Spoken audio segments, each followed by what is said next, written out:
ये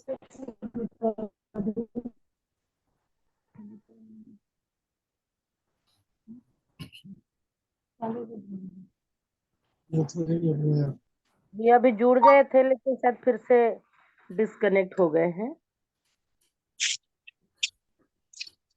storage problem है कुछ।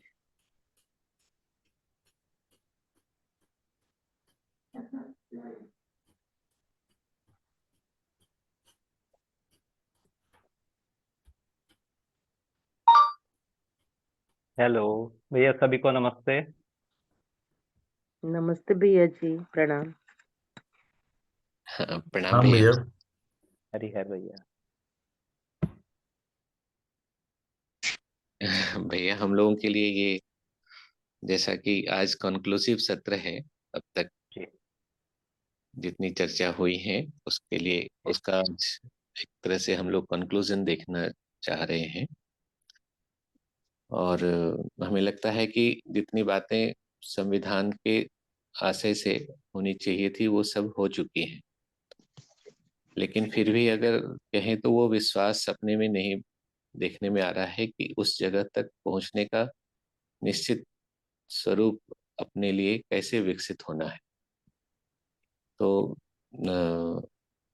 अगर परिवार मूलक स्वराज व्यवस्था की बात करें तो वहाँ पर यह स्पष्ट ही हो रहा है कि आयाम जो है, जो सोपान है, वो परिवार से लेकर विश्व परिवार सभा तक जाती हैं। और परिवार के लिए भी मान जो व्यक्ति हैं वो सभी जागृत व्यक्ति हैं या जागृतिशील हैं, इस प्रकार से देखा जा रहा है। और ऐसे में परिवार में संप्रभुता की बात समझी जा रही है। और फिर ऐसा परिवार जो है परिवार समूह के लिए में जो है विलय होता हुआ फिर परिवार समूह ग्राम को विकसित करता हुआ ऐसा स्पष्ट हो रहा है। लेकिन मुख्य जो इसका जो केंद्र बिंदु लग रहा है वो परिवार ही लग रहा है। और उसमें भी अगर बात करें तो व्यक्ति ही लग रहा है, जिसमें वो स्वायत्त रूप में वह विकसित है, ऐसा स्पष्ट हो रहा है। जो मूल्यों को का निर्वाह कर सकता है, जो नैतिकता और चरित्र के साथ है, और ऐसे चरित्र नैतिकता और मूल्यों के साथ होते हुए वह जो है परिवार में पारिवारिकता का निश्चित विकास करते हुए उस पारिवारिकता को जो है विश्व पारिवारिकता के अर्थ में अर्पित समर्पित कर पा रहा है। यह सब देखने से यहाँ से बहुत बढ़िया से स्पष्ट होते हैं कि न्याय, धर्म और सत्य की जो प्रतिष्ठा है वह व्यवहार में देखने में आती हैं और आ सकती हैं। और इस तरह से 10 सोपानी व्यवस्था एक सूत्रित भी होती है। लेकिन मुख्य जो बात जो दिक्कत की बात जो समझ में आ रही वो इसी जगह पर कि वह हर एक मानव उस जगह पर पहुंचे कैसे। तो इसके लिए शिक्षा स्पष्ट हो रही है कि शिक्षा की आवश्यकता है, किंतु शिक्षा का भी जो स्वरूप है वह कैसे विकसित हो, क्योंकि अब तक जितने प्रयास हम सबके द्वारा हो रहे हैं उन सभी में भी वह विश्वास अपने में स्थिर तो नहीं हो पा रहा। तो ये सारी बातें हम सबकी चर्चा के मूल में रही। तो भैया आज मैंने आपको 3 प्रश्न भी भेजे थे, अलग से 2 प्रश्न और भी आए हैं जो लगभग इसी से मिलते जुलते भी हैं। तो आपसे बस अब सुनना चाहते हैं भैया कि एक तो कंक्लूसिव रूप में आप क्या रख रहे हैं और इन 3 प्रश्नों से आप फिर और क्या रखेंगे, ये सुनना चाह रहे हैं। जी भैया।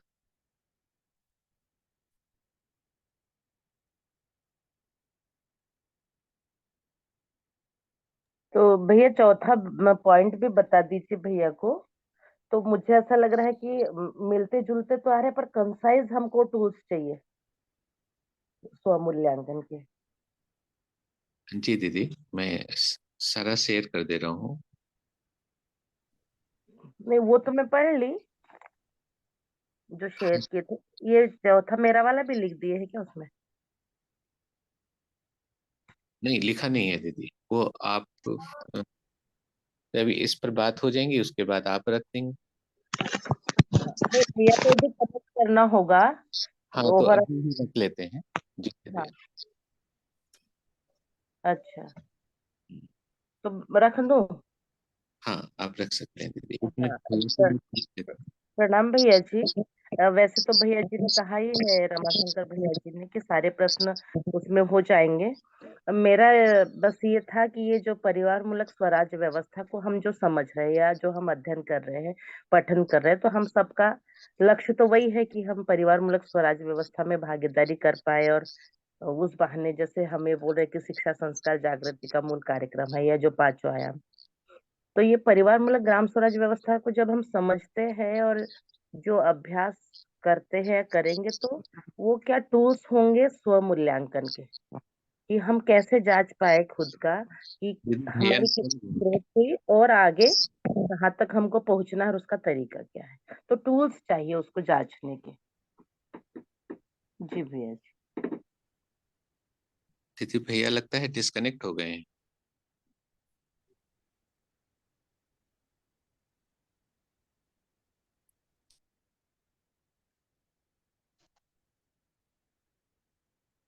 जुड़े हैं भैया, नहीं हुए हैं डिस्कनेक्ट।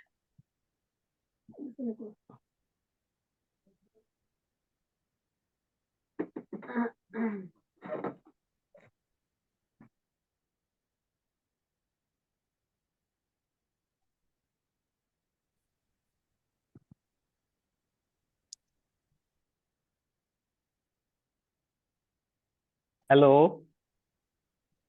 हेलो। जी भैया। जी जी भैया, मैं तो डिस्कनेक्ट हुआ नहीं था, म्यूट हो गया अच्छा। था। पता नहीं कैसे दब गया था कोई चीज। तो जी भैया। भैया मैं इन सबको, इन चारों प्रश्नों को मिलाकर एक छोटी सी प्रस्तुति बनाता हूँ, और उसके बाद उसमें कोई अस्पष्टता होगी तो चर्चा करेंगे। जी भैया। तो सबसे पहले तो व्यक्ति की बात आएगी। तो जैसे बाबा जी बोल रहे हैं कि क्रिया शक्ति का जागरण क्या होता है, पहला। तो क्रिया शक्ति का जागरण का मतलब होता है कि जो पांचों संवेदनाएं जो हैं, पांचों ज्ञानेंद्रियों द्वारा शक्ति का अपव्यय न हो और सदव्यय हो जाए। सदव्यय को उन्होंने व्यवस्था में भागीदारी के रूप में डिफाइन किया। या और यदि थोड़ा पहले बात करें कि चार विषय को नियंत्रित करना और पांच संवेदना को नियंत्रित करना। नियंत्रित करने का मतलब क्या हुआ? चार विषय, भूख तो लगेगी ही, तो अब समय पे भोजन कर लें, एक भोजन बना लें, समय बना लें, समय पे भोजन कर लेते, हो गया, चार विषय नियंत्रित हो गए, एक विषय उसमें से नियंत्रित हो। वैसे सोना और जगने का समय नियंत्रित कर ले। तो इस विधि से चार विषयों को हम नियंत्रित कर सकते हैं, पहला काम। दूसरा, पांच संवेदनाओं को नियंत्रित करना। इसमें भी जो परिवार व्यवस्था है उसमें जीने में अपने आप को लगाना।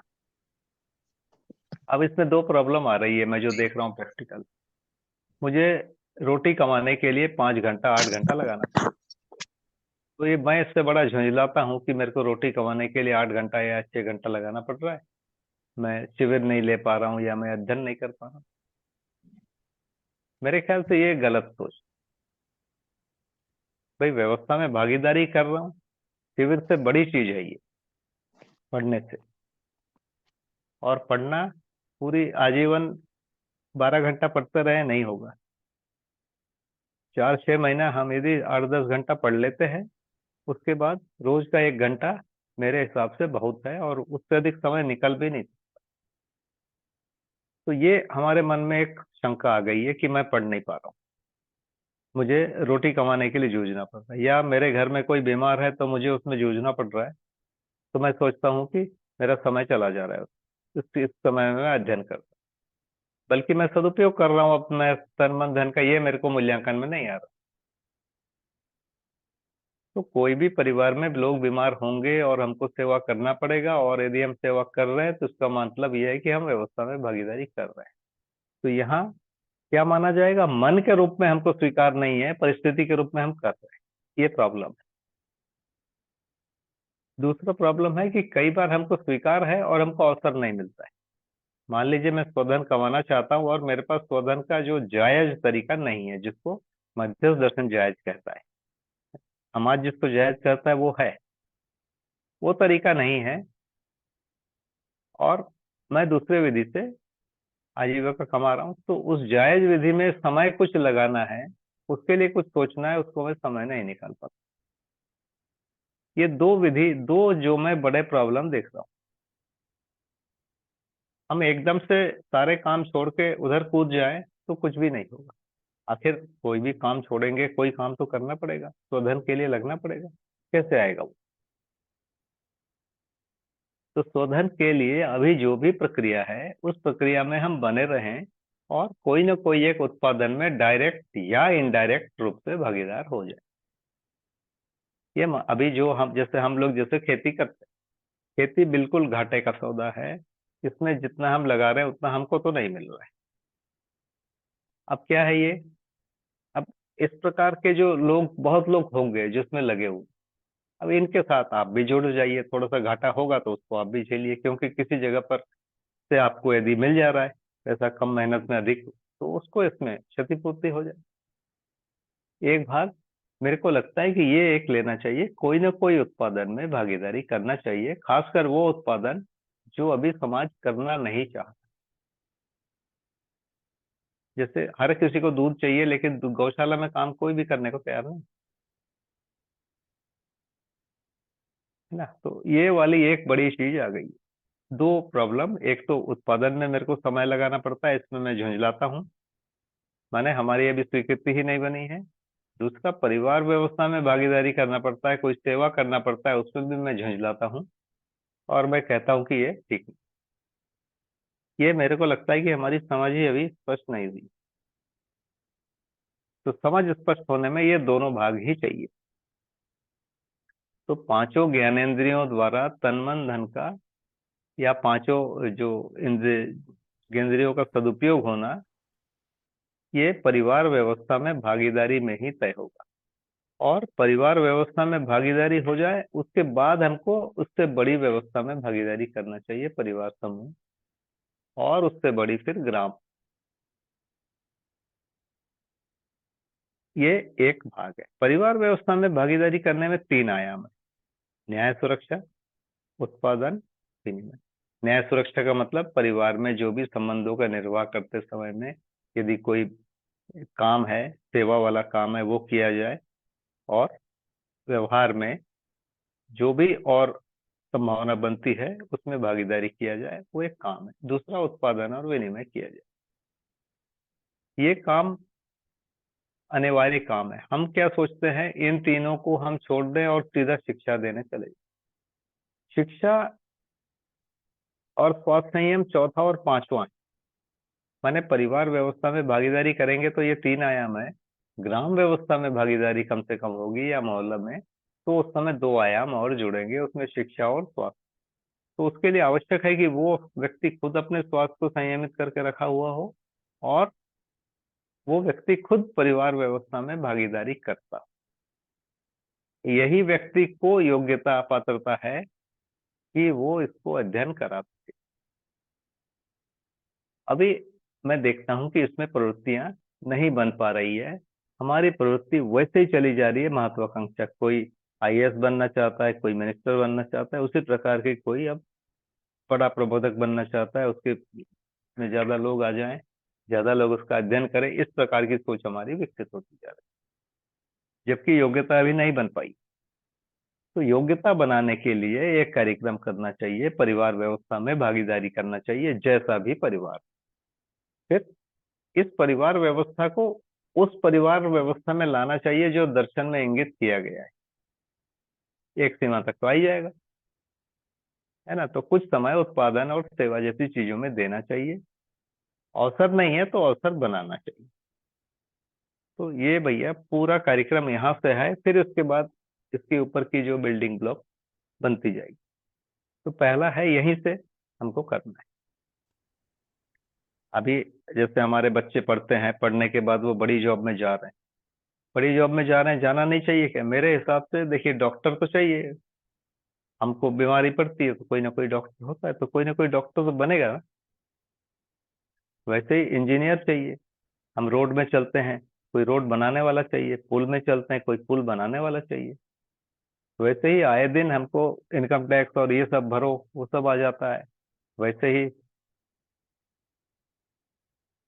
दूसरे प्रकार के वकील और इस प्रकार के पेशे हैं जो काम में आते हैं। तो ये सारे व्यवसाय को हम लोग, मैं ऐसा जो सुनता हूँ कि कई लोग इसको घृणा करते हैं, ये बेकार है, जबकि ये अनिवार्य है, ये समझना पड़ेगा और कोई ना कोई उसमें लगेगा और हमको भी उसमें लगना चाहिए। हाँ, डॉक्टर बन गए उसके बाद फिर वहीं चले जा रहे हैं, उनको दिल्ली में ही बैठना है या बाहर ही जाके करना है, ये नहीं है। डॉक्टर बनना भोग के लिए नहीं है, वो सेवा के लिए ही। तो वो मानसिकता चाहिए। तो इस प्रकार के शिक्षा में वो वाली बात अभी केवल इतना ही रह गया है कि लोगों को बड़े पद और वैसा चाहिए। लेकिन बड़े पद चाहने के लिए, जैसे शिक्षा में मैंने कहा कि जैसे डॉक्टर है या वकील है या जो इस प्रकार की चीजें हैं, वो बनाने की विधि एक बनी हुई है। तो मैं सोचता हूँ कि उस विधि में लोगों को, बच्चे भागीदार हो रहे हैं, वो कोई खराब बात नहीं है, होना चाहिए, क्योंकि समाज में इसकी जरूरत होती है। मोटे तौर पे हम लोगों में इतना बड़ा कंफ्यूजन दिखता है कि परिवार मूलक स्वराज व्यवस्था नहीं है तो क्या करें। तो उसको बनाए। बनाने के पहला चरण अपने में 4 विषय और 5 संवेदना को काबू करे और परिवार व्यवस्था में भागीदार करे। परिवार व्यवस्था में भागीदारी करने के क्रम में हमारे पास कोई प्रतिभा का विकास होता है, और ये प्रतिभा का विकास फिर हमारी जागृति में बाधा है। यदि आज मैं अपने बारे में सोचूं, यदि मैं रोज शिविर लेता रहूं, 4 घंटे 6 घंटे रोज कुछ भी समय निकाल के, 12 महीने 24 घंटे, हर रोज 4 6 घंटे, तो क्या मेरी जागृति हो जाएगी? मेरे ख्याल से बिल्कुल भी नहीं होगी। सोचने बोलने के लिए सारा दिन रहता है, हम काम करते करते सोचते रहते हैं, तो सोचना कभी बंद नहीं होता।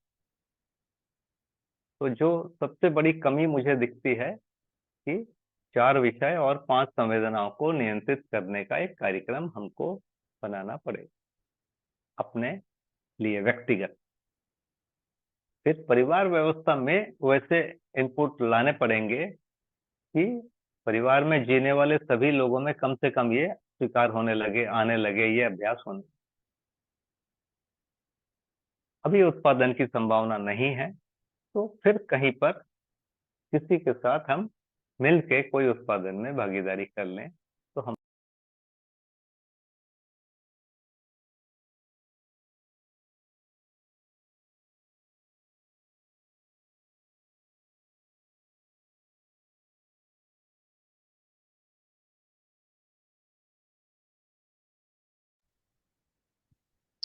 भैया।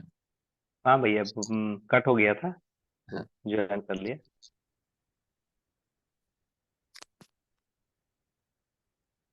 जी भैया, तो मुझे जो लगता है कि एक कमी हम लोगों में ऐसी हो रही है कि हम शिविर लेना या शिविरों में जाके बैठना इसको बड़ा महत्वपूर्ण मान रहे हैं, परिवार व्यवस्था में भागीदारी करने को उतना महत्वपूर्ण हम नहीं मान पाते। तो ये एक बड़ी आवश्यकता है। तो 4 विषय और 5 संवेदना को नियंत्रित करना एक व्यक्तिगत कार्यक्रम पहले हो जाए।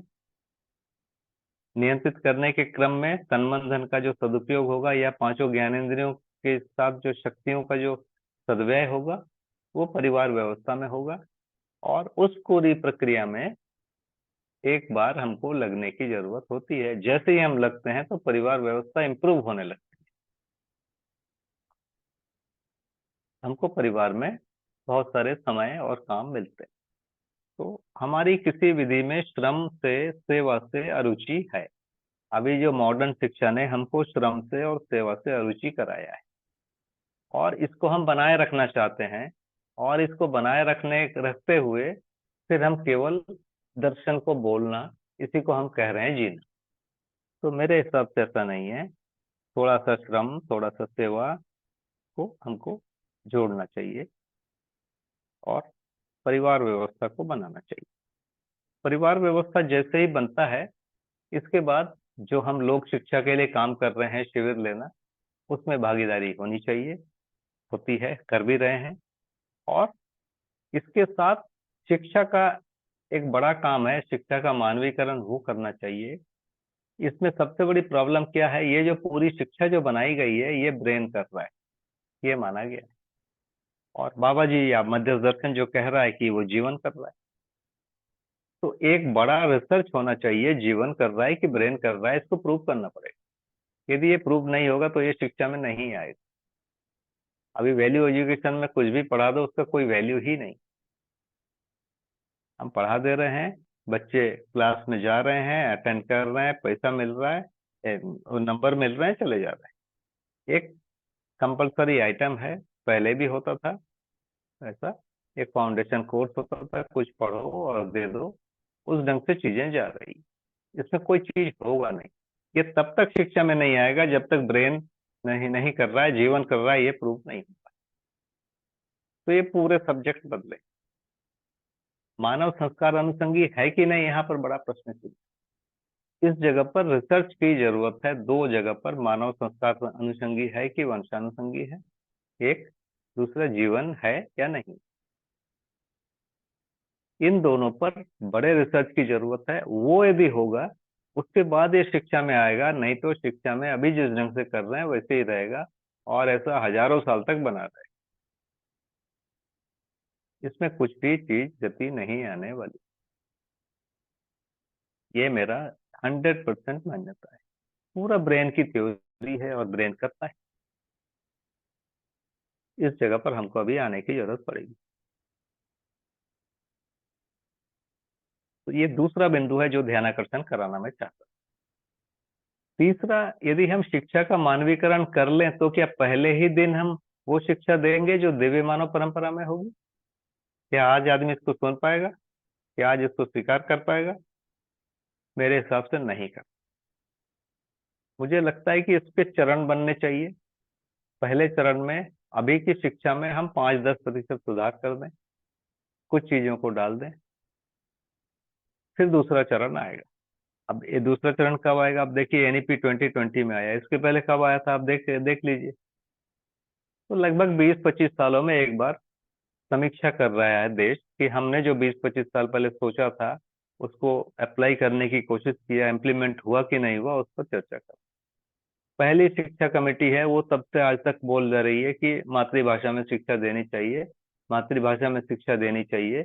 और धीरे धीरे मातृभाषा वाला जो परसेंटेज है कम होता जा रहा है, पहले वाले से बोलते बोलते उसको इम्प्लीमेंट नहीं कर पा रहा। तो ये दूसरी बड़ी प्रॉब्लम आती है। तो पहले स्टेप में हम थोड़ी चीजें दे पाएंगे, उसके अगले बार फिर 20-25 साल के बाद उसको पढ़ाने के बाद उसका अगला स्टेप और कुछ बन पाएगा। तो हम आखिरी वाला दिव्य मानव परंपरा वाला शिक्षा को न सोचा जाए। आज जो है अभी की परंपरा का जो बिल्कुल नेक्स्ट स्टेप हो सकता है, वहां पर सोचा जाए, वहां पर काम किया जाए तो हो। ये सबसे ज्यादा जरूरी चीज। तो शिक्षा के मानवीकरण में दो स्टेप के मैंने निवेदन किया। पहला है कि ब्रेन और जीवन, इस पर एक बड़ा रिसर्च होना चाहिए। दूसरा मैंने निवेदन किया कि मानव संस्कार अनुषंगी है कि वंशानुषंगी है, इस पर एक बड़ा रिसर्च होना चाहिए। ये दो, ये जब तक नहीं होंगे तब तक ये शिक्षा में नहीं आएगा, पहला भाग। दूसरा भाग, अभी जो भी एग्जिस्टिंग शिक्षा है उसमें कितनी चीजें थोड़ी थोड़ी जोड़ी जा सकती है। अभी जैसे एनईपी 2020 में कक्षा 6 से व्यवसाय को जोड़ दिया, मतलब आ गया व्यवसाय। व्यवसाय के साथ थोड़ा सा श्रम वाला भाग नहीं है, सेवा वाला भाग नहीं है, आजकल वही सब व्यवसाय लिखा हुआ है। तो थोड़ा सा व्यवसाय के साथ अलावा हम इस शिक्षा में श्रम को और सेवा को यदि जोड़ दें तो हमारी क्वालिटी बहुत इंप्रूव हो जाएगी। बाकी सारी चीजें लगभग शिक्षा में आ गई। लोग बोल रहे हैं मानव में समानता होनी चाहिए, एक पति और एक पत्नी होनी चाहिए, ये सब चल रहा है अभी।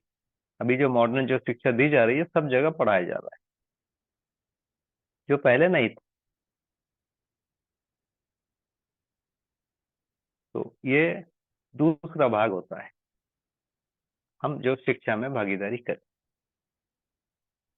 फिर मुझे लगता है कि देखिए कुछ लोग पॉलिटिक्स में भी जाना पड़ेगा, क्योंकि अंततः जो कानून बनेगा वो संसद में बनेगा, तो संसद में कोई विद्वान दर्शन का जाएगा और वो करेगा।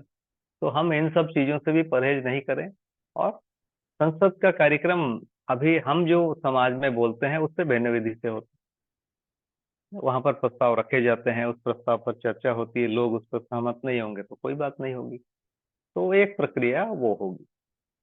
इस ढंग से पूरे समाज में पहुंचने के लिए शिक्षा के साथ जो राजनीतिक प्रक्रिया भी आवश्यक होगी, पर राजनीतिक प्रक्रिया के लिए हमको बड़ी संख्या हमारी होनी पड़ेगी, तब ये चीजें हो पाएगा। अभी भी राजनीतिक प्रक्रिया में वही है कि संसद में प्रस्ताव रखा जाता है और उस प्रस्ताव पर संसद चर्चा करती है, संसद स्वीकार कर लेती है, संसद स्वीकार करती तो फिर वो लागू हो जाता है, एक्ट बन जाता है। उसके बाद उसके लिए नियम और उपनियम बनते हैं और लागू करने की प्रक्रिया होती है। तो वो एक प्रक्रिया होती रहेगी। तो ये 3 प्रकार के अलग अलग स्टेप मुझे समझ में आते हैं। फिर से संक्षेप में बोलता हूँ। पहले, अपने संबंधन को सदुपयोग करने की प्रक्रिया को सोचा जाए। 4 विषय और 5 संवेदना पर नियंत्रण किया जाए। परिवार व्यवस्था में जीने का एक मॉडल है। हम सब जी ही रहे हैं। मैं सोचता हूँ कि हर कोई बहुत खराब है, बाबा जी बोले 51% तो कोई करता ही है, तो 51 तो है ही है, तो हमको दुखी होने की बात नहीं है। हमको मुझे लगता है कि कई लोग 70 में होंगे, कुछ 80 में भी होंगे, कुछ 90 में भी होंगे, तो थोड़ा सा सुधार उस जगह हमको करने की जरूरत होगी, तो फिर हमारी परिवार व्यवस्था थोड़ी सी इंप्रूव होगी। पहला काम। दूसरा, लोक शिक्षा में इसको हम लेके जा रहे हैं, तो लोक शिक्षा में जा रहा है। लोक शिक्षा की विधि में तो बहुत संतुष्ट हूँ कि बहुत अच्छे से जा रहा है। बड़ी संख्या में लोग जुड़ रहे हैं, युवा भी जुड़ रहे हैं, तो लोक शिक्षा अच्छे से चल रहा है। लोक शिक्षा में पहला भाग शिविर का ही है। दूसरा भाग हम बाबा जी की पुस्तकों को पढ़ रहे हैं, वो और थोड़ा गहराई में है, और उसके लिए भी कई प्रकार के डायरेक्ट मतलब ऑनलाइन और ऑफलाइन दोनों प्रकार के कार्यक्रम चल रहे हैं, वो बढ़िया है। तीसरा जो कार्यक्रम है वो आएगा शिक्षा में भागीदारी करने के लिए, तो उसमें 2 बड़े रिसर्च की जरूरत है, जीवन और ब्रेन के बारे में, और दूसरा मानव संस्कार अनुषंगी है कि वंशानुषंगी के बारे में। इस पर लोगों को लगना होगा। और शिक्षा के साथ साथ व्यवस्था में भागीदारी करने के लिए फाइनली राजनीतिक प्रक्रिया है, चुनाव है, संसद है, वहां तक भी जाने के लिए हमको सोचना पड़ेगा। और ऐसे लोग कोई जाना चाहते हैं तो उसको हतोत्साहित करने की बात नहीं होनी चाहिए। तो ये पूरा रोड मैप है भैया। इस स्टेप में हम धीरे धीरे चलेंगे। अभी हम राष्ट्रीय स्तर की शिक्षा में गए, तो वहाँ रेफरेंस नहीं है, कई जगह नाम मात्र को रेफरेंस। इतने से होगा कुछ भी नहीं। हम एक प्रकार का जो वैल्यू एजुकेशन या एकदम जो साइडलाइन एक सब्जेक्ट है उस पर हम बात करेंगे। कोई भी उसको गंभीरता से पढ़ता नहीं है, और उसमें जो ज्यादातर लोग जुड़े हैं उनके देखने पर ऐसा नहीं लगता कि उनमें जीने की कोई इच्छा है। ऐसा लगता है कि वो अपना एक खाना पूर्ति कर रहे हैं। कुछ लोग को लगता है कि ये एक ऐसी सीढ़ी है जिससे उनको महत्वाकांक्षा में पूरी करने में मदद मिलेगी। उसका भी बढ़िया तेजी से उपयोग हो। केवल ये प्रचार के लिए काम आ सकता है, उस विधि में पूरा हम पढ़ा भी नहीं पा रहे। तो भैया ये 4 स्टेप मैंने निवेदन किया है, बाकी अब आप लोग बताइए।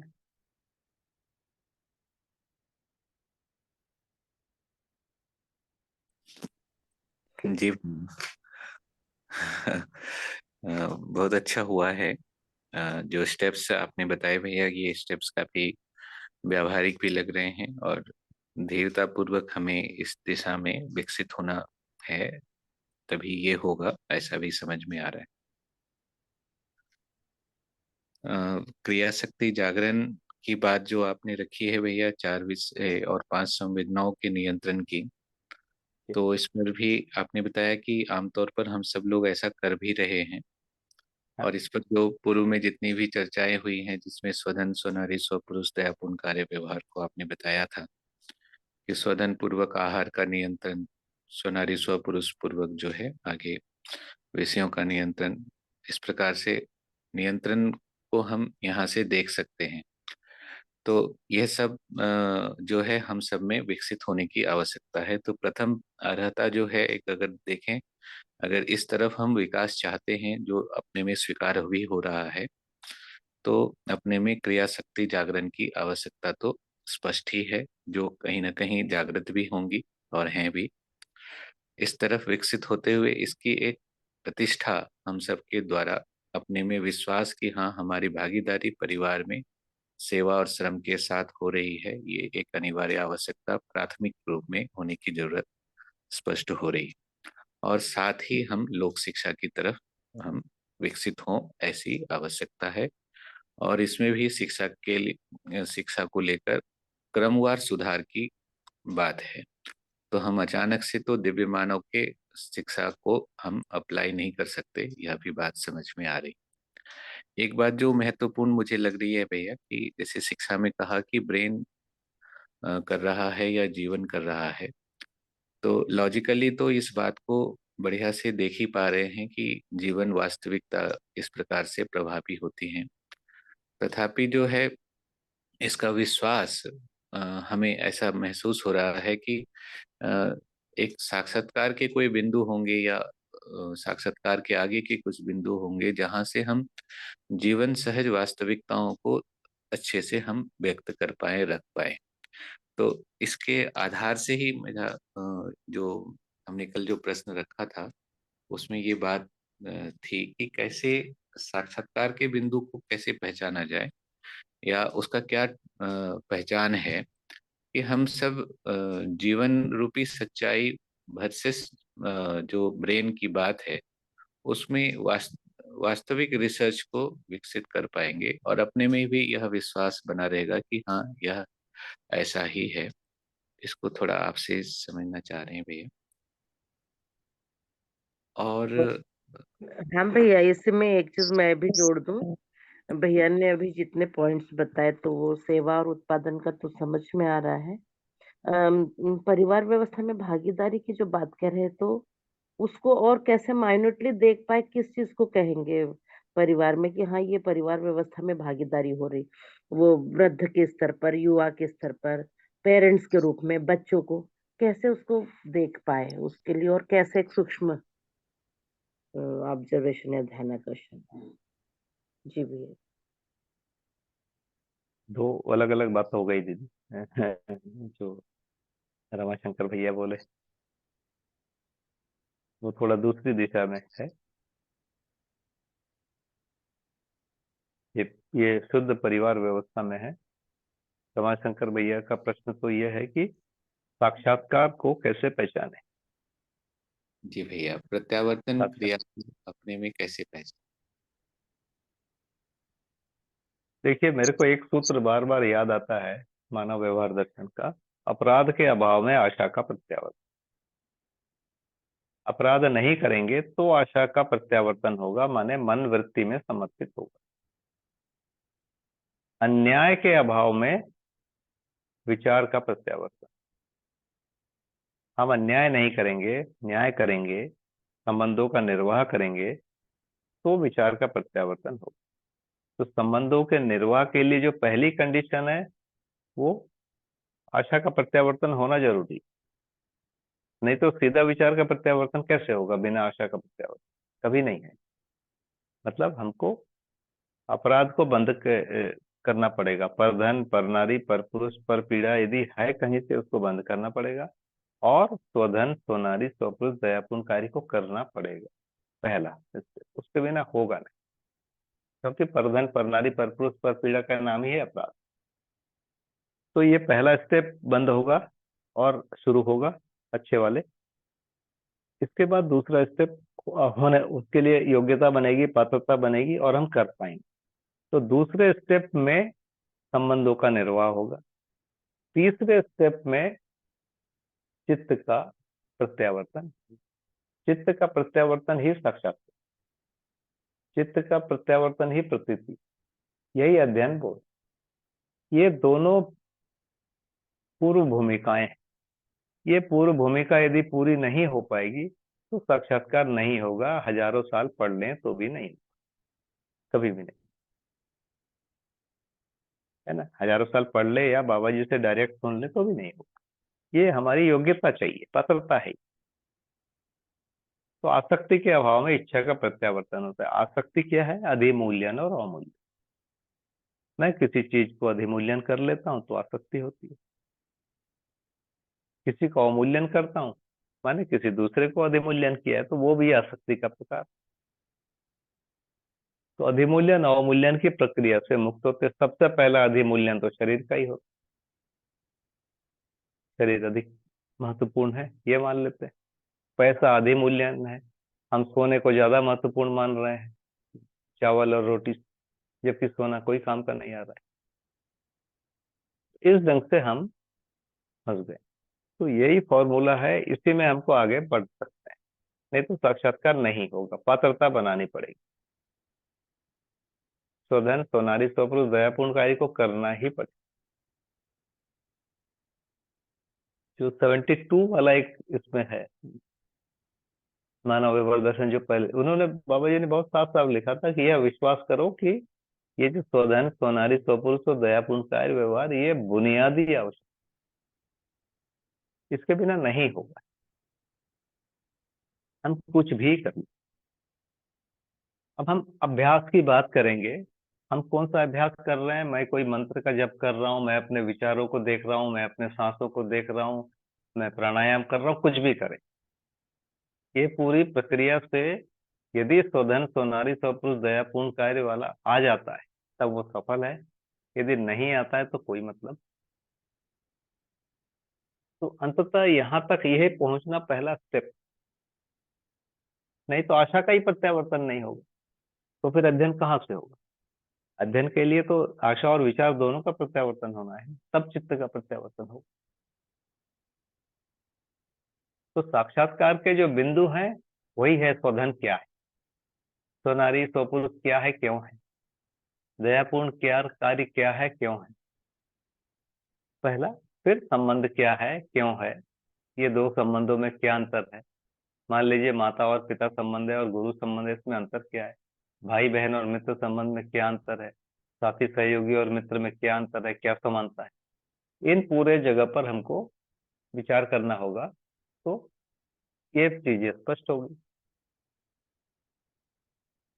तो ये भैया पहला प्रश्न का उत्तर है जो रवाशंकर भैया ने बोला। तो मुद्दे क्या है जीवन के साक्षात्कार के? तो पहला मुद्दा तो यही है कि मैं जीवन हूँ, जीवन ज्ञान यहीं से होगा। मैं जीवन हूँ, मैं शरीर से भिन्न हूँ, ये स्वीकृति के लिए कुछ बैकग्राउंड है। आप देखिए उसी में मैंने पिछली बार पढ़ के सुनाया था, पेज 143 होगा, उसमें लिखा है साफ साफ कि पहले व्यक्ति मतलब अनुकरण अनुसरण पूर्वक ये स्वधन स्वनारी स्वपुरुष दयापूर्ण कार्य को करेगा। और मतलब न्यायपूर्ण व्यवहार और धर्मपूर्ण विचार में प्रतिष्ठित हो जाएगा अनुकरण अनुसरण पूर्वक, जिसको अल्प जागृत बोला है। उस समय पहला काम तो वहां होगा। मान लीजिए हम सब लोग अल्प जागृत में ही हैं, कोई कोई ही होगा जो अर्ध जागृत में है जिसको साक्षात्कार हो रहा है, हम लोग हैं बहुत बड़ी संख्या तो अल्प जागृत की है। तो यहीं पर हमको न्यायपूर्ण व्यवहार और धर्मपूर्ण विचार को अभ्यास करना होगा। तब अल्प जागृत से अर्ध जागृत की तरफ जाएंगे, तब चित्त का प्रत्यावर्तन होगा। चित्त का प्रत्यावर्तन होगा माने अध्ययन और अध्ययन बोध शुरू हो जाएगा। ये दोनों प्रक्रिया हो जाएगी और इसके बाद फिर अनुभव की बात आएगी। तो हम यदि कहीं रुके हैं तो रुकने की जगह वही, ये वाला पहला जो चरण है वो पूरा नहीं हो रहा है, पहला हो गया तो दूसरा नहीं हो रहा है। ज्यादातर ये है, हम सीधा तीसरे में बहुत बल लगाएंगे तो बहुत फायदा नहीं। तो अनुकरण अनुसरण पूर्वक इसको पालन करना पड़ेगा। ये बार बार बोला गया है। पहले पहले जो परंपरागत जो साधनाएं हैं उस साधना में भी, जैसे हमारे यहाँ पर बहुत फेमस है छत्तीसगढ़ में जहाँ पर रहते हैं, कई लोग कंठी पहन लेते हैं। कबीर पंथ में जो लोग साधना करने जाते हैं दीक्षा लेने, पहले उनको एक कंठी पहना देते। क्या है भाई कंठी? उनको कुछ मंत्र देते हैं, लेकिन दो चार नियम है कि मांसाहार छोड़ देना पड़ेगा और कोई भी नशा छोड़ देना पड़ेगा। तो पहला उन्होंने एक आचरण का सिस्टम बता दिया। तो धीरे धीरे इन साधना विधियों को भी आप देखेंगे तो ये सभी लोग आचरण को नियंत्रित करवा रहे हैं, पहला। और साथ में इसको करते रहो, और जैसे जैसे इसको आप आगे करते रहते हो वैसे वैसे आगे बढ़ना होता रहता है। तो आचरण का नियंत्रण सबसे पहली वस्तु, नहीं तो हम आगे नहीं बढ़ पाएंगे। बाकी सारे यदि अभ्यास है, कोई मंत्र जप करता है, कोई ये करता है, पूजा पाठ करता है, कोई और भी कोई प्रक्रिया होती है, कोई सांसों को देखते हैं, कई लोग विचारों को देखते हैं, अलग अलग साधना विधियां बनी हुई। ये देखना क्या है, ये अंततः हमको उसमें प्रतिष्ठित होना है, न्यायपूर्ण व्यवहार में और धर्मपूर्ण विचार में। उसके लिए यदि देखना है तो मतलब है, नहीं तो फिर उसका कोई भी मतलब नहीं होगा।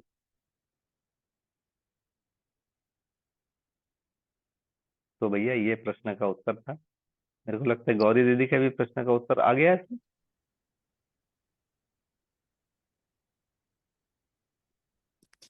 जी भैया जी, कुछ कुछ तो आया।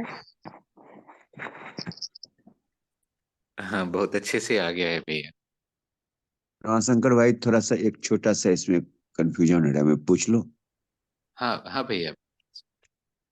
भैया, अ, आशा का प्रत्यावर्तन बोले कि अपराध के अभाव में, और इसके पहले हमारा शिफ्टिंग कैसा कैसे होगा, वो भी आपने एक छोटा सा अभ्यास का सत्र बताया कि जो कार्य हम कर रहे हैं तो उसमें सेवा और उत्पादन को भी हम शामिल कर लें, इस तरह से हम शिफ्टिंग करें। तो बाबा, इस जगह थोड़ा सा कंफ्यूजन ये हो रहा है भैया कि पीछे किताबों में लिखा हुआ है, बाबा ने ही लिखा है कि नौकरी और व्यवसाय पूर्ण रूप से अपराध है। तो भैया अपराध करते हुए, इसको भैया थोड़ा सा अदरवाइज न लेंगे, अपराध करते हुए हम शिफ्टिंग करते जाएं कि हमारी यदि अस्तित्व सहज व्यवस्था में मूल रूप से जो एक कार्यक्रम है अस्तित्व का, एज ए मानव की सच्चाई के रूप में, उसको बाय फोर्स हम स्वीकार करें। जैसे कि आपने एक सत्र में बोला भी है कि ताकत लगा के भी आप स्वधन स्वनारी स्वपुरुष में प्रश्न भी रखा था, उसको आप इस तरह से कर सकते हैं तो आपकी शिफ्टिंग वहां स्वीकार्य हो जाएगी, और आप मतलब कि चित्त में जो है चिंतन आपका साक्षात्कार के लिए बढ़ना शुरू हो जाएगा। तो भैया थोड़ा सा इसको स्पष्ट कर दें। एक तो बाबा जी नौकरी और व्यवसाय नहीं, व्यापार बोले, है ना। हाँ हाँ नौकरी भैया, और व्यापार। हाँ तो व्यापारी बोल रहा था। तो इसकी परिभाषा क्या होगी नौकरी, बताइए। बाबा जी ने कुछ दिया है कहीं पर? तो भैया नहीं दिया है, लेकिन मुझे जैसे मैं समझ पा रहा हूँ भैया कि जो अस्तित्व की व्यवस्था के विपरीत कार्य हो, वो मतलब वो खलल डालता हो, तो वैसे व्यवहार ही अपराध की श्रेणी में आ जाएगा। नहीं, नौकरी को जैसा बाबा जी जो बोले, मेरे को जो समझ में आया कि एक व्यक्ति आता है काम में, सुबह से शाम तक काम में रहता है, हाजिरी लगती है, उसकी सैलरी मिल जाती है। वो काम किया या नहीं किया उससे कोई लेना देना नहीं। इसको बाबा जी ने कहा नौकरी, हाजिरी और पैसा। जैसे एक क्लर्क है, काम किया या नहीं किया उसको पैसा मिला। एक चपरासी काम किया या नहीं किया उसको पैसा मिला। वैसे ही एक टीचर पढ़ाया या नहीं पढ़ाया उसको पैसा मिला। ऐसे ही सब जगह इसको नौकरी कह रहे हैं बाबा जी, है ना। इसको थोड़ा किसी विधि से कंफर्म करिएगा कहीं यदि लिखें। लेकिन जैसे बड़े उत्पादन, बाबा जी ने खुद लिखा है कि 6वें लेवल पे 7वें लेवल पे बड़े उत्पादन होंगे। तो बड़े उत्पादन होंगे माने लोग तो उसमें भागीदारी करेंगे ही, एक आदमी तो नहीं है। तो उसमें उसको क्या बोलेंगे आप? सब लोग मिलके कर रहे हैं, अभी भी इंडस्ट्री में लोग मिलके कर रहे हैं। लोग करना मिलके कर रहे हैं, मैं काम बांट देते हैं कि भैया ये आदमी ये करेगा, ये आदमी ये करेगा, ये आदमी ये करेगा, उतना ही है। तो मिलके ही हो सकता है। वैसे ही क्या रेलवे बंद हो जाएगा जागृत समाज में, या एरोप्लेन बंद हो जाएगा, आवागमन बंद हो जाएगा? नहीं होगा। तो लोग जब दूर जाएंगे तो कोई ना कोई तो लेके जाएगा। तो वो भी एक प्रकार की नौकरी है। रोड बनेगा कि खत्म हो जाएगा, पूरे रोड को हम खत्म कर देंगे? तो रोड बनेगा, उसका मेंटेनेंस होता रहेगा, तो एक डिपार्टमेंट उसमें लगा रहेगा। उसको क्या आप नौकरी बोलेंगे? क्या इरिगेशन बंद हो जाएगा? क्या बिजली की व्यवस्था हर घर में अपनी बिजली बनेगा हर घर में? थोड़ा बड़ा यूनिट ही होगा बिजली वाला, कम से कम एक गांव का ही होगा, उस गांव के लोग होंगे। जैसे जल की आपूर्ति हर घर में बोर होगा, हर घर में कुआं होगा, हर घर में तालाब होगा, या एक सेंट्रल तालाब हो गया, वहां से सब चीजें कर लो।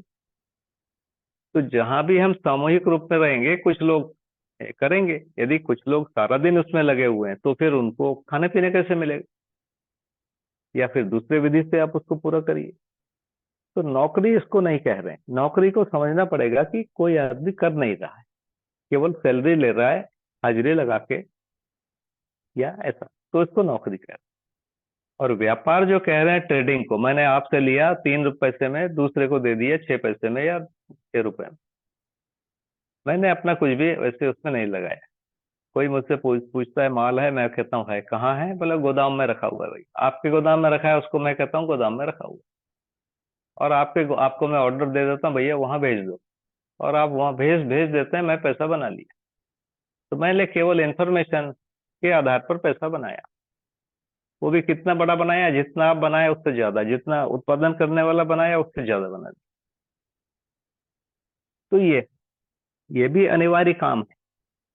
ये जो व्यापार है, मतलब ट्रेडिंग है, ये जो एक व्यक्ति जो उत्पादन कर रहा है वो उपभोक्ता तक पहुंचे, ये एक बहुत बड़ा काम है।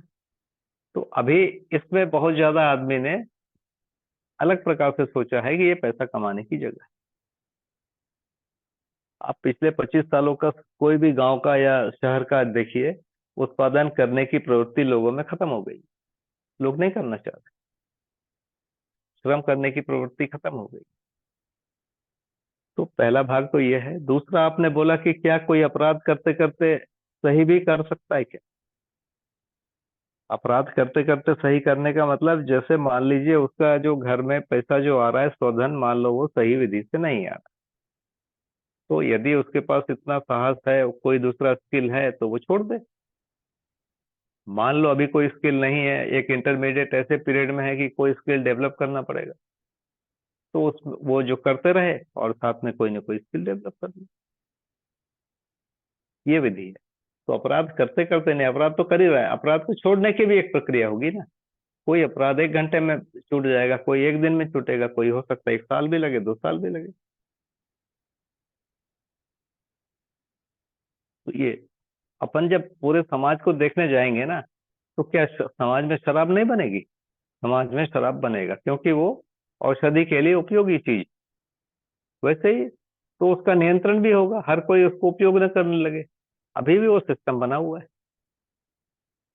अभी भारत सरकार अफीम खरीदती है, पहले पोस्टर लगाने का परमिशन देती है, उसके बाद उसके उससे अफीम खरीदती है, उसको रखती है, उसका सिस्टम बना हुआ है। वही अफीम अभी जो जितनी भी दवाइयां हैं, मॉर्फिन और जो बहुत बड़े पेन किलर हैं, वो सब इसी से बन रहे हैं। तो ये समाज के लिए जरूरी चीज है, तो इसलिए समाज उसका उत्पादन भी कर रहा है, पर उसके उत्पादन में कुछ नियंत्रण बना के रखा गया। तो जब आप बड़े समाज को देखने जाएंगे तो ऐसा लगेगा कि बहुत सारी चीजें तो जरूरी ही है, वो बनेंगे ही। हाँ, उसका दुरुपयोग हो रहा है, वो दुरुपयोग को रोकने के लिए कुछ सिस्टम बनाए। तो सरकार ने उसको कंट्रोल करने के लिए ऑफिसर रखे हुए हैं, पूरी टीम रखी हुई है, और वो लोग कंट्रोल भी करते हैं। और कई बार वो उनमें सेल्फ कंट्रोल ही नहीं है, तो वो बह जाते हैं, है ना। तो और वो उसको बढ़ावा देने लगते हैं, चोरी को या बदमाशी को या उसके दुरुपयोग। तो सब, और उनको सरकार पकड़ती तो दंडित भी करती। कुल मिला के मानव समाज में वो अभी चेतना नहीं आई है कि वस्तु और भोग से बड़ा कोई चीज है, वो दिख नहीं पा रहा है। तो वो शिक्षा में नहीं आ पा रहा है। शिक्षा में क्यों नहीं आ रहा है? क्योंकि ज्यादातर लोग उस जगह नहीं है, इसलिए नहीं आ पा रहा है।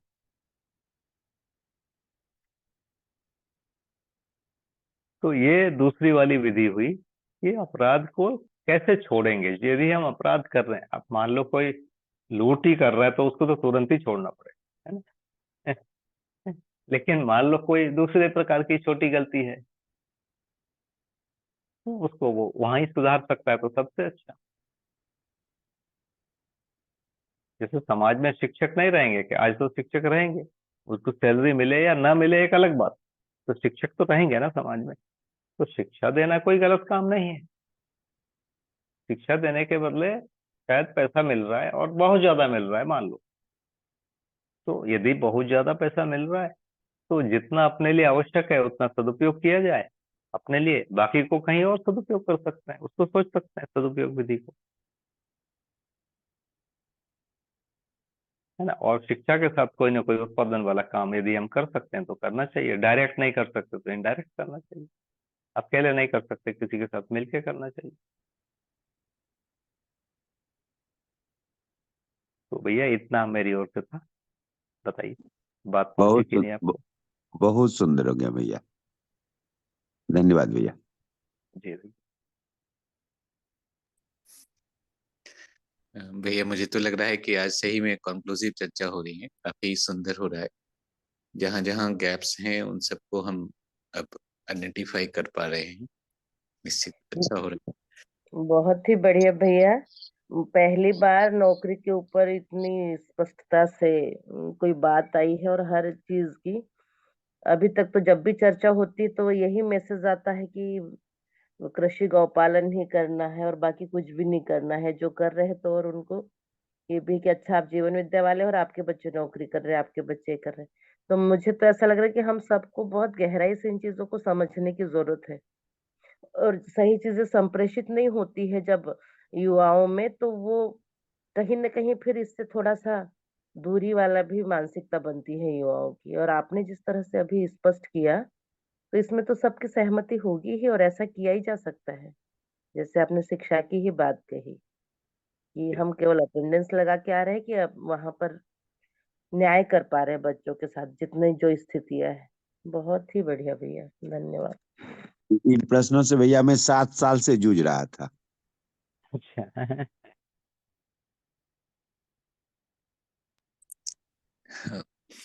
भैया हमारे प्रमोद भाई की का भी एक प्रश्न है। जी उन्होंने उन्होंने पूछा है कि आपने बताया है कि स्वधन स्वनारी स्वपुरुष दयापुन कार्य व्यवहार न्यूनतम लाइन है, तो इसका हायर लाइन क्या होगा? नहीं, यही न्यूनतम है भैया, यही है। मतलब न्यूनतम का मतलब इसके बाद आएगा तन मन धन का सदुपयोग। जो मानवीयतापूर्ण आचरण का 3 भाग है, मूल्य, चरित्र और नैतिकता। तो पहला वाला है चरित्र, स्वधन स्वनारी स्वपुरुष। फिर दूसरा है मूल्य, तीसरा है नैतिकता, तन मन धन का सदुपयोग। तन मन धन के सदुपयोग में ही उपयोग, सदुपयोग और प्रयोजन तीनों भाग आता है। माने दिव्य मानव वहीं पर प्रयोजन पूर्वक जिएंगे, और मानव, देव मानव जो है सदुपयोग पूर्वक जिएंगे, और मतलब उपयोग और सदुपयोग पूर्वक जिएंगे। तो ऐसा रहेगा। तो उसी में स्तर रहेगी तन का, मन का, धन का कितना आप उपयोग कर पाते हो, सदुपयोग कर पाते हो। वो हायर लाइन है, वो हायर या हाईएस्ट, ये है भैया।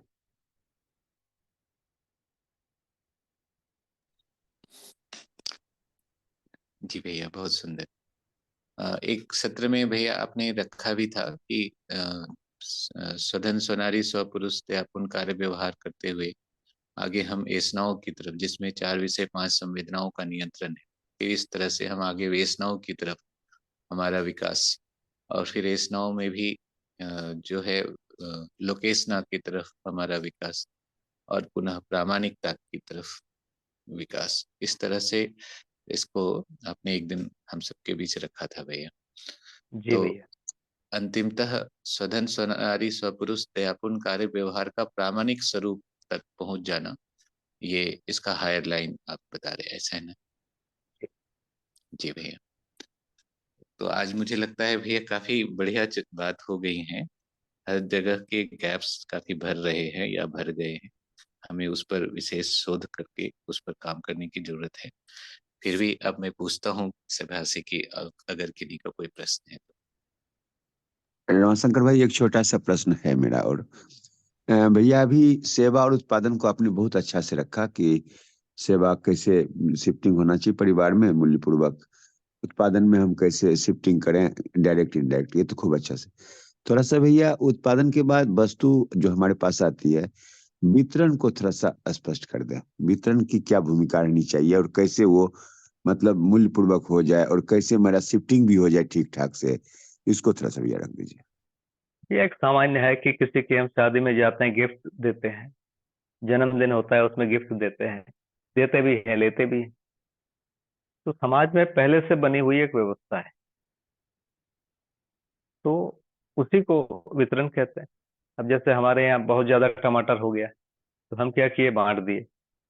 किनको बांटे, जो हमारे मित्र कुछ हैं उनको बांट दिए। हमारे यहाँ जो लोग काम करते हैं सहयोगी हैं उनको भी बांटे। तो ये वितरण है। वितरण एक भाग है। जनरली मुझे घर में अच्छे से पता है कि हम लोग कुछ थोड़ा बहुत सब्जी लगाते थे, तो हम लोग का एक काम होता था कि सब्जी को पिताजी के जो मित्र हैं उनके यहाँ जा जाके बांटना होता था। तो कभी कुछ ज्यादा हो जाता तो बांटते थे। उस समय तो विनिमय की बात ही नहीं थी। तो ये है भैया एक विनिमय। जब भी हम कुछ करते हैं, देखिए कभी, अभी आप खेती में जाएंगे ना, कोई एक सीजन 15 दिन या 1 महीने का है। जैसे कोई एक फल आता है 15 दिन में आके खत्म हो जाता है। आम जब आएगा, अमरूद जब आएगा, कोई भी चीज, तो एक समय में इतना होता है। तो उस समय क्या करना पड़ता है, कुछ हम खा लो, कुछ हम बांट दो, ये होता है। या कुछ विनिमय कर दीजिए। अभी हम बाजार के रूप में जब जी रहे हैं ना, तो हम बोलते हैं कि रोज हमको 1 लीटर दूध चाहिए, और हम 1 लीटर दूध बाजार से ले आते हैं। लेकिन आप गाय पाल के देख लो, रोज 1 लीटर दूध नहीं होगी, कभी 5 होगा, कभी आधा भी नहीं होगा, कभी शून्य। रोज 1 लीटर दूध पाने के लिए बड़ी मशक्कत है। जैसे हमारे पास गौशाला है, हम कल का दूध हमारा 95 लीटर आया, तो हमारा 60 से लेकर 100 तक ये बदलते रहता है। हम कितना भी कोशिश करते हैं, दाने को कंट्रोल किए, गाय के जो प्रेग्नेंट होने की अवधि को कंट्रोल किए, कितना भी करते रहो, हमारे एक समय में इतना आता है, एक समय में उतना होता है। अब क्या करेंगे, अब हम तो कोई सामान बेचते नहीं है, तो जिस समय कम होता है तो उस समय थोड़ा कम पिएंगे, जिस समय ज्यादा होता है थोड़ा ज्यादा पिएंगे। ये करना ही होता है। सब्जी का भी ऐसे ही है। जब भी आप उत्पादन पूर्वक जिएंगे तो आपके समय ऐसा आएगा ही आएगा। तो कुछ का वितरण होगा, कुछ का विनिमय हो जाएगा। ये एक प्रक्रिया है भैया।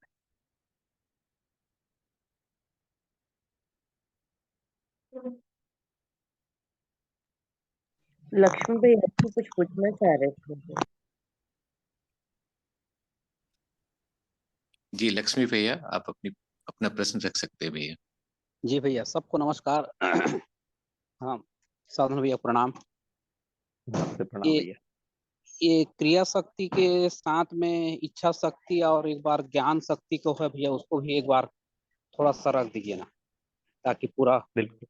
एक पैकेज हो जाए। जी क्रिया शक्ति का मतलब जो मध्य दर्शन है, उसके हिसाब से पांचों संवेदनाओं या पांचों ज्ञानेंद्रियों के द्वारा जो शक्ति का अपव्यय होता है वो ना हो, और उसका सदुपयोग होने लगे, सदव्यय होने लगे।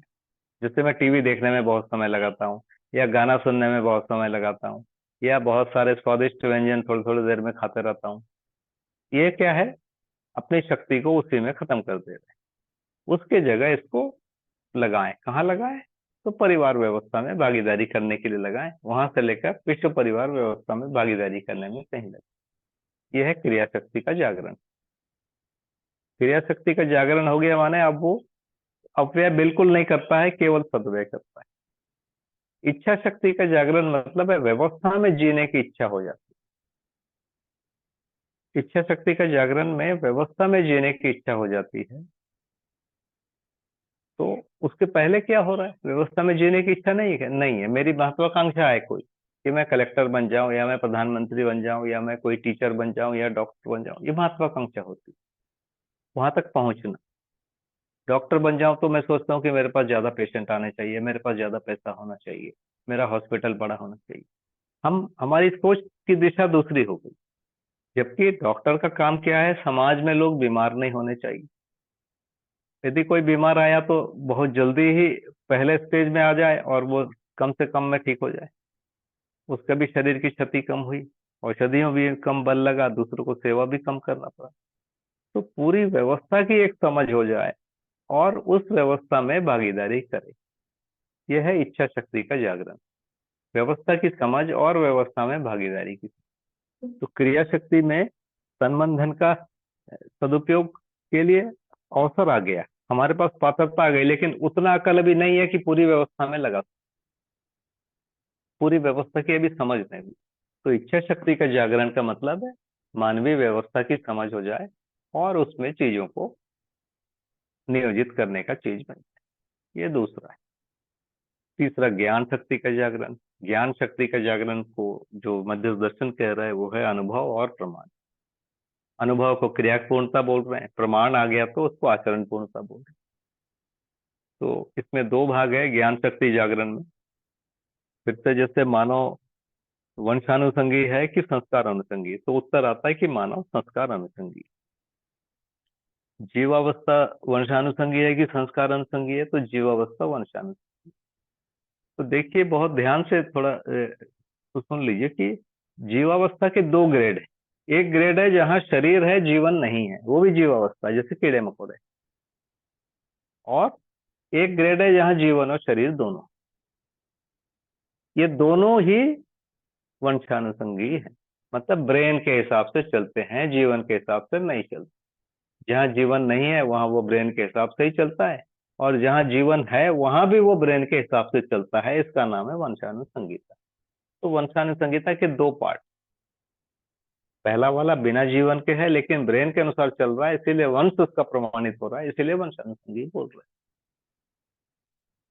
संस्कार अनुसंगी का भी दो पार्ट, पहला पार्ट है अनुभव हो जाना, दूसरा है अपना अनुभव किसी दूसरे में ट्रांसफर कर देना। अब इसमें दो लोग चाहिए। मान लीजिए मुझे अनुभव हो गया तो मेरी क्रिया पूर्णता हो गई। अब मेरे अनुभव को ट्रांसफर करने के लिए एक दूसरा व्यक्ति चाहिए जो अनुभव करने के लिए तैयार, तभी मेरा अनुभव ट्रांसफर होगा। वो चाहता नहीं है तो नहीं होगा। तो संस्कार अनुसंगीयता के लिए दो कंडीशन। अब मानव संस्कार अनुसंगीय, जीवावस्था वंशानुसंगी। तो पहला कंडीशन है कि मुझे अनुभव हो जाए, और दूसरा कंडीशन है कि दूसरे व्यक्ति अनुभव के लिए तैयार हों और मैं उसको ट्रांसफर करूं। तो आचरण पूर्णता वाला जो भाग है किस चीज को डील करता है, दूसरे को संस्कार अनुसंगीता के लिए तैयार करना होता है, समझने जीने के लिए तैयार भी करना होता है और उसको देना भी होता है। तो ये संस्कार अनुसंगीता होती है। तो आचरण पूर्णता में संस्कार अनुसंगीता पूरी हो जाती है, क्रिया पूर्णता में उसके लिए हमें पात्रता योग्यता आ जाती है, लेकिन मतलब करना वाला है वो शेष रहता है। तो यही क्रिया पूर्णता और आचरण पूर्णता में अंतर। तो ये दूसरी बात हो गई भैया। तो क्रिया शक्ति का जो जागरण है वो है संबंधन का, जो पांचों ज्ञानेंद्रियों के द्वारा जो शक्ति का दुरुपयोग है वो रुक जाना, सदैव शुरू हो जाना पहला। इच्छा शक्ति का मतलब है व्यवस्था की समझ हो जाना और व्यवस्था के अर्थ में अपने आप को नियोजित कर पाना। और ज्ञान शक्ति का आचरण का मतलब है अनुभव हो जाना और उस अनुभव को प्रमाणित करना।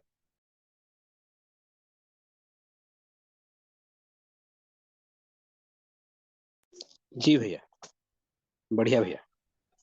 नमस्ते भैया, एगो मेरा क्वेश्चन है। नौकरी में जो पैसा मिलता है या व्यापार में, कोई व्यापार बकरी का करता है, कोई मुर्गी उर्गी का फार्म करता है, कोई मछली का करता है। नौकरी में जो वेतन मिलता है शेल्टर हाउस से भी मिलता है वेतन के रूप में, क्रिया जो 9 प्रकार के है। क्या वो नौकरी का पैसा इनडायरेक्टली जो हमको मिलता है, क्या ये सही है या वो पैसा लेना गलत है? क्योंकि नौकरी के द्वारा वो पैसा से ही नौकरी का वेतन दिया, बहुत तरह का टैक्स से। और कोई कोई मुर्गी पालन करता है या बकरी पालन, जो कि वो शेल्टर हाउस में वो अंत में जाता है। क्या यह सही है? थोड़ा क्लियर कर दें। हाँ भैया, आपका वॉइस नहीं आ रहा। बाहर हो गया था मैं, जी भैया। तो पुनः वापस आ गया। तो मेरी बात कहाँ कट गई थी? भैया आपकी बात पूरी हो गई थी। क्रिया शक्ति, इच्छा शक्ति और ज्ञान शक्ति, तीनों के जागरण के स्वरूप को आपने एक बार पुनः दोहराते हुए पूरा कर दिया था। उसके बाद सपन भैया का एक प्रश्न आ रहा था जब आप कट गए थे। एक बार बता दीजिए। सपन भैया एक बार फिर से रख लें। जैसे कोई मुर्गी पालन करता है, बकरी पालन करता है या मछली जी पालन करता है, और नौकरी में उसी का टैक्स रूप में, शेल्टर हाउस से भी टैक्स रूप में सरकार पैसा लेता है, पैसा लेकर वेतन दिया जाता है। क्या वो व्यापार में वो व्यापार सही है, या वेतन लेते हैं जो टैक्स के रूप में हमको मिलता है शेल्टर हाउस से भी और बहुत तरह के टैक्स के रूप में? क्या वो पैसा लेना सही है या गलत है? इसी को थोड़ा क्लियर हम थोड़ा जवाब चाहिए। देखिए, मानवीय परंपरा में जो है वो तो मांसाहार नहीं है भैया। तो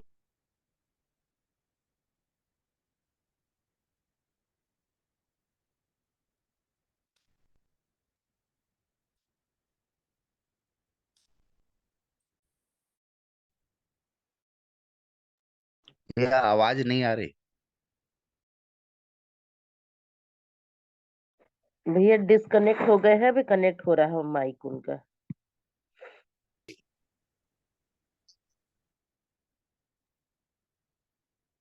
तो ये सब मांसाहार नहीं है। वो सब मांसाहार है, मुर्गी पालन, बकरी पालन वगैरह मांसाहार के लिए पालते हैं, और मांसाहार तो मानव परंपरा के लिए ठीक नहीं है। तो ये वाला तो पर हम अभी चर्चा नहीं कर पाएंगे। दूसरा होता है कि मान लीजिए कोई खेती है या डेयरी है, उसमें कोई सहयोग कर रहा है, तो उसको वेतन मिलना चाहिए कि नहीं मिलना? भैया श्रम कर रहा है तो श्रम का बंटवारा होगा, मतलब दोनों चीजें होंगी। या फिर उनको बीच में वस्तु दे दें, वस्तु को वो अपने ढंग से विनिमय कर लें, या उसको हम उसके वस्तु के बदले में कुछ प्रतीक दे दें जिसको वो अपने ढंग से उपयोग कर ले। तो दोनों विधि होगी। ये जो हाथ मिलके कोई भी थोड़ा सा बड़ा यूनिट हो जाए, परिवार की सीमा से बड़ा हो जाए, तो दूसरे लोग उसमें भागीदार होते हैं। भागीदार होते हैं तो उनको भी प्रतिफल मिलना चाहिए, तो वो प्रतिफल मिलता है। ना भैया, मेरा कहना है जो नौकरी में भी जो वेतन जो मिलता है उसी से टैक्स लेकर शेल्टर हाउस से भी मिलता है। बड़ा बड़ा गाय का शेल्टर हाउस है क्या वो, और बहुत तरह का टैक्स लेकर जो वेतन दिया जाता है सरकार हमको भी देता है, किसी को भी देता है। वो क्या पैसा सही है, शुद्ध है पैसा, ना वो अन्याय पूर्वक पैसा मिलता है नहीं ऐसा? भैया, आप इस ढंग से सोचेंगे ना तो बॉर्डर सुरक्षा में सबसे बड़ा पैसा लगता है। क्या इसको हम बंद कर दें आज? दूसरा, आंतरिक सुरक्षा में बहुत बड़ा पैसा लगता है, जैसे जज हैं, वकील हैं, पुलिस है, पुलिस के साथ जेल है, ये आंतरिक सुरक्षा के लिए लगाया गया। ठीक है ना? तो यदि आप सबसे बड़े पैसे को देखेंगे तो यही यही खर्च हो जाता। इनके साथ बहुत बड़ी वकीलों की फौज है, ये भी इसी प्रक्रिया से ये हो रहे हैं। इनके साथ बहुत सारे ऑफिसर लगे हुए हैं। तो मानव जाति का अभी जो सबसे बड़ा दुर्भाग्य है कि सबसे अधिक जो धन है हम युद्ध रोकने में लगाए हुए हैं, इंटरनल और एक्सटर्नल। उसके बाद का जो बड़ा जो ये है, हमने भोग में लगाया हुआ है, शराब, तंबाकू, मतलब जो अनिवार्य नहीं है, मनोरंजन उद्योग, इसमें हमने बहुत बड़ी ताकत लगा कर। तीसरे नंबर की ताकत हमने लगा हुआ है श्रृंगार में, सौंदर्य प्रसाधन, उसका बहुत बड़ा एक मार्ग। और सबसे जो जरूरी है उसमें हमने सबसे कम पैसा लगा के रखा हुआ, आहार, आवास, अलंकार, शिक्षा, स्वास्थ्य, उसमें नहीं के बराबर पैसा। पैसा या श्रम।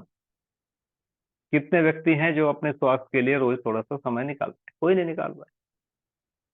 तो हमने इसके लिए श्रम ही नहीं निकाला, समय ही नहीं निकाला, तो हमारे अभी सोच में ही नहीं है।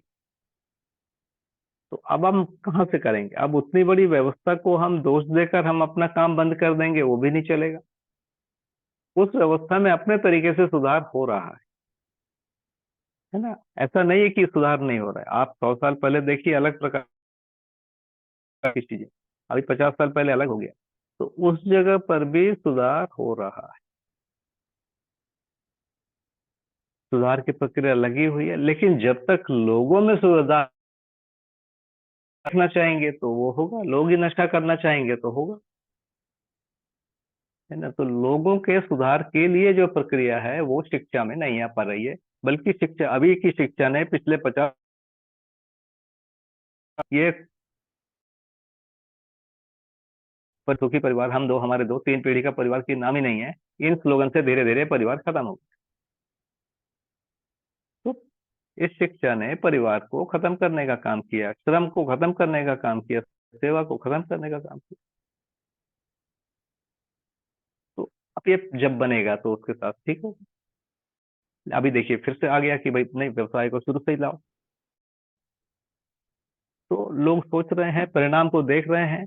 अब देखिए यूरोप में एक बड़ी क्रांति हुई। पहले सोचा कि वो जो महिला और पुरुषों में जो बड़ा एक दूरी था ना, चर्च ने रखा हुआ था, सभी धार्मिक जगह पर है, महिला और पुरुषों में दूरी बना के रखा हुआ। वहां पर भौतिकवाद आया तो उन्होंने कहा कि बिल्कुल दूरी नहीं होनी चाहिए, सब साथ रहो, बिल्कुल साथ रहे। दूरी हटने का जो फल होना चाहिए था कि वहां संतान ज्यादा होने, बिल्कुल उल्टा हुआ कि हर पूरे यूरोप में जो पॉपुलेशन है, एक से नीचे पॉपुलेशन का जो रेट ग्रोथ का, माने दो माता पिता मिलके एक बच्चा पैदा कर, तो हर 25 साल में जनसंख्या इनकी आधी हो जा रही, एक से नीचे आ गया। 2.1 चाहिए उस जनसंख्या को स्थिर रखने में। तो कुछ सोचा, उसका फल देखिए उल्टा हुआ। तो उसको लोग अभी एनालिसिस कर रहे हैं, अभी बहुत सारे इंसेंटिव दे रहे हैं, विवाह करने पर, बच्चे होने पर उनको सैलरी, बच्चे उस सैलरी में बढ़ावा बढ़ावा कर रहे हैं। अब आ गया है कि बच्चे बोझ हैं। तो उस जगह पर लोग अब सोचने लग गए हैं। चाइना ने एक बच्चे की पॉलिसी किया था कई साल, फिर उन्होंने उसको बंद करके दो कर दिया। तो धीरे धीरे जो गलतियां हुई भी है या हो रही है, उसकी समीक्षा भी होती है और उसमें सुधार भी होता है। अब ये जो 2.1 वाला अभी ये पिछले 15-20 सालों का ये है, एनालिसिस है। अब इसको बार बार बोला जाता है, स्कूलों में कॉलेजों में पढ़ाया जा रहा है, बोला जा रहा है, तो लाया जा रहा है। अभी 3 पीढ़ी वाली बात नहीं लाई जा रही है ना, अभी आया नहीं है। उसको हम लोग का काम, हम लोग के लिए बचा हुआ है। तो भैया मैं सोचता हूँ कि ये प्रश्न का उत्तर पूरा हुआ। अब भैया इसलिए आप क्वेश्चन पूछे, जब हम लोग का बंगाल बॉर्डर पे घर है, वहाँ गाय भी काटता है लोग, तो हम लोग जो भाई गो सार उस दिन काट दिया, हम लोग पूछे भाई सब क्यों चोरी करके ले जाकर, तो हम लोग सरकार को टैक्स देते हैं, सब काटते हैं, ऐसे बोला। तो अपना वेतन के रूप में आप लोग को देते हैं, और हम लोग को तो बुरा लगा। तो हमने ना, ये तो क्वेश्चन तो जायज बोला, आंसर भी दे दिया। आप लोग शायद दोनों बार करके काटता है, बॉर्डर में ढेर काटते हैं और टैक्स देकर करते हैं, इसलिए हमने ना, ये सब तो इलीगल है, इसलिए नहीं पूछे। नहीं, वही बताया ना, गाय काटना मना है और बकरी काटना सही है। ये कैसे सही है यार? ना ना, दोनों, मुर्गी इसलिए काटना, बर्गी, वही इसलिए वही बकरी, मुर्गी और मछली बारे में, तीनों बारे में हम बोले इसलिए। हाँ, इसीलिए मांसाहार जो है मानव जाति के लिए है नहीं, और वो आज प्रचलित हो गया है। अब प्रचलित हो गया तो हटने में समय भी लगेगा कुछ। लेकिन आप शेर का मांस आप नहीं खा सकते, हिरण का मांस नहीं खा सकते, सरकार ने बैन लगा दिया है ना, वन विभाग के कारण। चलो अच्छा हुआ, कुछ लोग तो बचे। तो धीरे धीरे ये संख्या बढ़ती जाएगी और एक दिन खत्म हो जाएगा। तो भैया हाँ मैं सोचता हूँ कि आज की चर्चा हो गई है, समय भी हो गया है जी भैया, और ना। काफी तो सार्थक चर्चा हुई है। कई तो महत्वपूर्ण मुद्दे भैया जो हैं वो आज एड्रेस हो गए। जी भैया, तो मेरा एक निवेदन रहेगा कि इसमें बहुत सारी बातें जो हम बोलते हैं, उसमें मैंने जो बोला है उसमें कुछ गलतियां भी होती होगी। ऐसी कोई बात आ गई है तो उसको जरूर ध्यानाकर्षण कराइए, है ना। और क्योंकि ये सब रिकॉर्डेड हो गए हैं भैया, है ना, तो इसमें क्या है, अब ये फैलते रहेगा और ये गलत का प्रचार होना बहुत बुरी बात है। अज्ञान से ज्यादा बुरी बात है गलत का प्रचार होना, है ना? तो इसमें सबका सहयोग चाहिए। कोई भी बात यदि गलत हो गई है, आपको ऐसा लगता है, तो जरूर उसको मेरे संज्ञान में लाइए या रमाशंकर भैया के इसमें लाइए, हम लोग उसको देखेंगे और उसमें कुछ कमियां हैं तो उसको दूर करें। और ये 13 सप्ताह का 13 कार्यक्रम हुआ, तो आप लोग का सानिध्य मुझे बहुत अच्छा लगा। मुझे भी सोचने के लिए अवसर मिला और सोच को आपके सामने रखा। अब आगे अवसर ये भी है कि उसमें जो कमी है वो भी पता हो जाए। तो आप सभी लोग को मैं बहुत ही धन्यवाद करता हूँ, नमन करता हूँ। फिर से दर्शन को प्रणेता बाबा जी को प्रणाम नमन करता हूँ, उनके प्रति कृतज्ञता ज्ञापित करता हूँ। माता जी को प्रणाम करता हूँ, नमन करता हूँ, उनके प्रति कृतज्ञता ज्ञापित। हाँ, आपके प्रति खूब सारा आभार भैया। जो आपने भी 12-13 सप्ताह में रखे हैं, यह हम लोगों के लिए काफी सुंदर हुआ है। ऐसा हम लोग डेली चर्चा में जो कर रहे हैं उसको देख ही पा रहे हैं। जिस प्रकार से आपने अभी बताया है, तो हम लोग पुनः जो है इन 13 जो भी सत्र हुए हैं उनका पुनर्मूल्यांकन करके, इनका बढ़िया से अध्ययन करके हम 1 महीने बाद पुनः आपके पास इसी रूप में, ऐसे ही गोष्ठी के रूप में हम मिलेंगे, ऐसा सोचा है। और उसमें फिर हम हमारे में जो भी अंकित हुआ या जहाँ भी हमें लगा कि इस पर और स्पष्टीकरण की आवश्यकता है, उसको भी हम आपके साथ रख सकेंगे भैया। तो पुनः सभी को ये एक सूचना के रूप में हमारी ओर से कि आप सब भी 1 महीने बाद अगर इन सब में से अगर कुछ कहीं भी देखने में आता है जो आपको रखने की आवश्यकता लग रही है, हम सबका जिसमें हमारा ध्यानाकर्षण हो या हम सब में जो उत्साह बना है उस उत्साह की भी अभिव्यक्ति हो पाए, तो 1 महीने बाद पुनः हम ऐसे एक गोष्ठी में जिसमें साजन भैया जी हमारे साथ रहेंगे, हम लोग भैया के सामने रख सकेंगे। तो बहुत बहुत धन्यवाद रमाशंकर भैया जी, देवघर परिवार को भी उसके लिए कि हम सबका इसमें काफी अच्छा मार्गदर्शन भी मिला है हम लोगों को। और मैं यही सोच रही थी कि इसको फिर से हम सुनकर जो भी क्वेश्चन है उसको कैसे वो करेंगे, तो ये तय हो ही गया 1 महीने बाद पुनः करना है। तो बहुत सुखद यात्रा रही इन 13 सप्ताह की, और इसके लिए दिल से आप सबके प्रति कृतज्ञता साधन भैया जी, बाबा जी के साथ साथ सभी को धन्यवाद, ये भैया जी को सभी को प्रणाम। नमस्ते भैया। प्रणाम, सभी को प्रणाम। सभी को नमस्ते, प्रणाम। प्रणाम भैया, सबको प्रणाम। सबको हरिहर।